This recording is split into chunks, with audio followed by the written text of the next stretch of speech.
जो बालक अनेक प्रकार की सामाजिक आर्थिक सुविधाओं से वंचित हो जाते हैं वो क्या कहलाते हैं? वंचित बालक।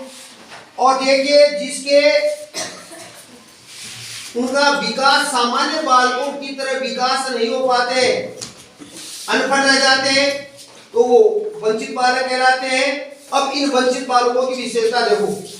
वंचित बालकों को समायोजन का स्तर निम्न होता है, उनमें हीन भावना होती है, उनमें हीन भावना होती है। पहली बात तो विशेषता क्या होती है?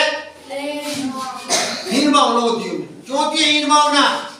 क्योंकि वो पढ़ने से पिछड़ गए, पढ़ने से पिछड़ गए तो उनमें क्या आ गई? हीन भावना आ गई। दूसरा क्या हो सकता है?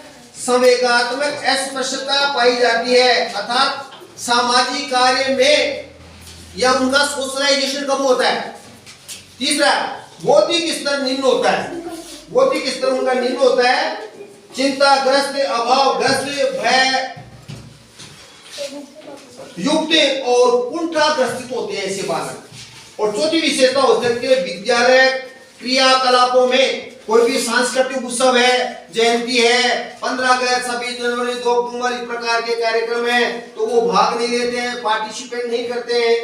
तो ये भी उनमें उदासीनता का एक सबसे बड़ा कारण देखा गया है। चौथा है कि नेगेटिव प्रकृति के होते हैं, हमेशा गलत नकारात्मक सोच रखते हैं। और पांचवा है उनका जो बातचीत करने का जो तरीका है, उनका कॉन्फिडेंस लेवल बहुत ही कम होता है।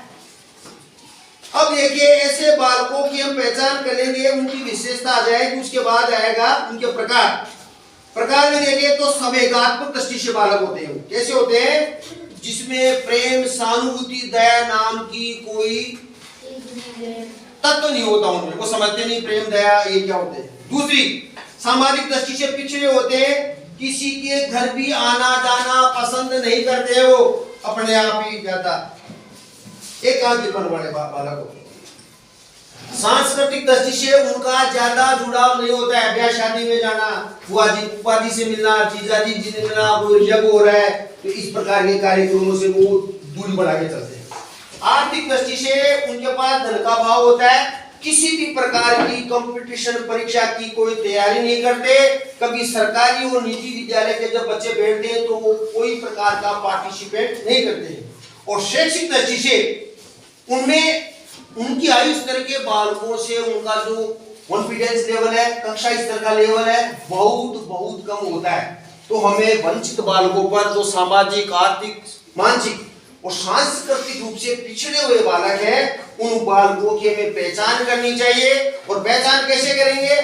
उसके लिए कुछ आयाम बता रहा हूं आपको कि सबसे पहले तो वर्ग भेद को समाप्त करना चाहिए। आरटी एक्ट के अनुसार सबको समानता की शिक्षा मिले, चाहे लड़की हो चाहे लड़का हो, चाहे वंचित वर्ग से हो, किसी भी क्षेत्र विशेष से हो। न्यूनतम आवश्यकताओं की पूर्ति होती है, रोटी, कपड़ा और मकान। ये जो व्यक्ति की मूलभूत फंडामेंटल राइट्स है उनकी पूर्ति होनी चाहिए। इन बच्चों के साथ प्रेम, सहानुभूति, दया और ममता के साथ वार्तालाप की जानी चाहिए, घर पर भी और विद्यालय में, तो जिससे समाज की दूरी उनकी कम हो सकती है। और ऐसे बालकों के अभिभावकों को भी जागरूक किया जाना चाहिए कि भाई बालक है स्कूल में कम बोलता है तो आप इनको बोलने का मौका तो हम विद्यालय में भी दें, वो घर में भी देंगे। निःशुल्क पाठ्य पुस्तक, छात्रवृत्ति, एमडीएम, हमारे जयंती उत्सव में ज्यादा से ज्यादा उनका पार्टिसिपेट लिया जाना चाहिए। विशेष पाठ्यक्रम की व्यवस्था होनी चाहिए इन बालकों के लिए। ऐसे बालकों के लिए जो वंचित बालक, अलग ही स्कूल होना चाहिए। अब सरकार के द्वारा इस प्रकार के प्रयास किए भी जा रहे हैं जो सफलता के लिए बहुत बड़ा मायना है।